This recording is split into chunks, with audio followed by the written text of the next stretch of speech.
A former Canadian government official is warning we may be on the verge of intergalactic war, saying, quote, the Bush administration has finally agreed to let the military build a forward base on the moon, which will put them in a better position to keep track of the comings and goings of visitors from space, and to shoot at them if they so decide. I was introduced to the late Dr. Wernher von Braun, in the U.S., the father of rocketry. In my first meeting with him, during that first 3.5 hours, he said to me, Carol, you will stop the weaponization of space, because there is a lie being told to everyone that the weaponization of space is now first being based upon the evil empire, the Russians. There are many enemies, he said, against whom we're going to build this space-based weapon system. The first of whom was the Russians, which was existing at that time. Then there would be terrorists. Then there would be third world countries. Now we call them rogue nations or nations of concern. Then there would be asteroids. And then he would repeat to me over and over, and the last card, the last card, the last card would be the extraterrestrial threat. Pardon me, I don't mean to interrupt you, but doesn't this make sense? I mean, if in fact there are extraterrestrials and they're buzzing our planet, why wouldn't we want to take steps to defend ourselves from them should they turn hostile? As a military strategist, as a person who worked on the MX missile, which I did later, he said, you will find that there is going to be a spin to find some enemy against whom we have to build space-based weapons. And now we should expect the spin, because he said part of the formula for the intelligence community is if they might have a weapon, then we have to consider that they do have these weapons. So now they do have these weapons, so now we have to build these weapon systems. And that's the formula, except that it's all based on a lie. This is a report into future technology, commissioned in 1968 by McDonnell Douglas, then one of the biggest aerospace and defense contractors in the world. What's extraordinary about this document is that it takes the existence of UFOs seriously. It recommends using UFOs and copying their design to make the next quantum leap in aerospace technology. Some UFOs may be extraterrestrial vehicles. They certainly have not been proven otherwise. The existence of extraterrestrial vehicles indicates vehicles could be built which would have capabilities quite useful to McDonnell Douglas Corporation. A supersonic saucer. Called the Silver Bug, it was truly revolutionary. The plans show in detail a multi-jet engine craft that boasted amazing maneuverability and speed. It's an intriguing thought that this concept may tie in with the work of the German scientists who brought saucer technology to the US at the close of the Second World War. I believe Silverbug could explain what Lonnie Zamora witnessed in the New Mexico desert in April 1964. His description of a silver disc-shaped object appears to fit in with the Silverbug profile. What was needed were certain cover stories. What do you do when people are spotting aircraft and then telling reporters that they've seen something very unusual flying out of an airbase in Nevada?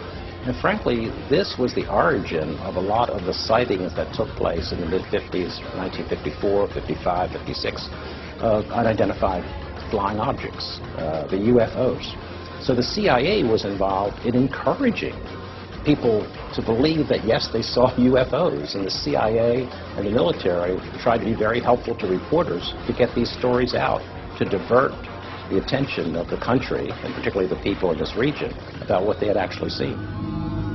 Mexican Air Force pilots capturing on videotape what are said to be 11, count them, 11 UFOs. The Mexican Air Force has released a video that some of you are going to find difficult to believe. A journalist says it shows images of UFOs tracking a Mexican military plane. So what's the truth about UFOs? The story of successive attempts to develop radically new forms of flight, conducted under the strictest secrecy, is inextricably bound up with our relationship with UFOs over the last 60 years. Whether it's Allied pilots buzzed by strange balls of fire in 1942, or the Roswell incident 5 years later, there is a strong case to be made that secret military technology offers a convincing explanation for many UFO stories. For me, what is so striking about Roswell is that it's the first good example of an officially sanctioned UFO disinformation exercise. It showed the CIA that UFOs could provide perfect cover for their Cold War activities. It didn't take much for the CIA to spin the extraterrestrial story into the hearts and minds of the American public. And once it was there, all manner of experimental technology could, if it was spotted, be put down to the UFO phenomenon. But there are some cases that I just can't explain. The sightings of UFOs over Capitol Hill in 1952 are still baffling. What is certain is that real-world UFOs, the man-made ones, continue to develop.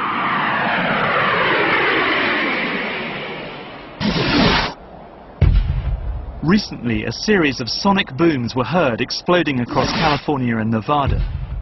Something was in the sky that could be heard and felt, but not seen. Some informed observers, and I'm one of them, believe it was an aircraft traveling at several thousand miles per hour, a secret project known as Aurora. There is no trace of Aurora's physical existence, no evidence of government spending on its development or deployment. But there are tantalizing images that point to its existence. Pictures, for example, like this one. It shows a donut-shaped exhaust pattern, a sign perhaps that Aurora makes use of something called a pulse detonation wave engine. And it delivers a hell of a punch, easily enough power to drive an aircraft to 6 times the speed of sound. But perhaps the most intriguing are these images. This is a weather satellite image that shows a very interesting contrail originating out of Area 51 in Nevada and moving all the way across the United States, out over the Atlantic, on across Europe, and into Russia and China. Whatever it is, it's moving in excess of 8,000 miles an hour. If it is the contrail of a high-altitude hypersonic aircraft, in my book it's the best evidence yet that Aurora is real.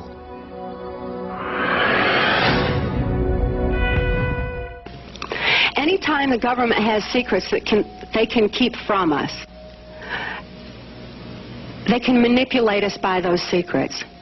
In essence, they still remain 25 years at least ahead of us in technology, information, and knowledge, and secrets, and they are using them against us. I heard over the years many times over that the plan to usher in the New World Order would be to make all the people in this country and around the world feel totally helpless to prevent the New World Order from occurring, this world dominance plan, by saying that we had been invaded by aliens, so that we would say, oh please UN, come in and help us all. So bear in mind that there is a planned orchestration to get people to be submissive through the secret technology and information that they're keeping from you under the blanket of a so-called National Security Act that's threatening the security of our nation. You're being programmed since the second you're born in front of a television set, movies and everything else to get totally different. So all you're doing is being programmed to stay in the physical dimension. I mean, the final conflict that these guys have to set up in motion, when we get through reducing the world's population, then they're going to have this organized group. I mean, the New World Order is a socialist dictatorship, just so you know. And what happens is that they're going to supposedly get the army to fight the common enemy from space, and that's the ETs. Mm-hmm. Yeah. And that's what the final conflict's going to be all about. I mean, you go right down by some of the movies that way. Wake up, guys. You're in a huge play. You know, it's like William Shakespeare said, the whole world's the stage and we're just the players on this thing, which is actually correct. Perhaps we need some outside universal threat. I occasionally think how quickly our differences worldwide would vanish if we were facing an alien threat from outside this world. Younger.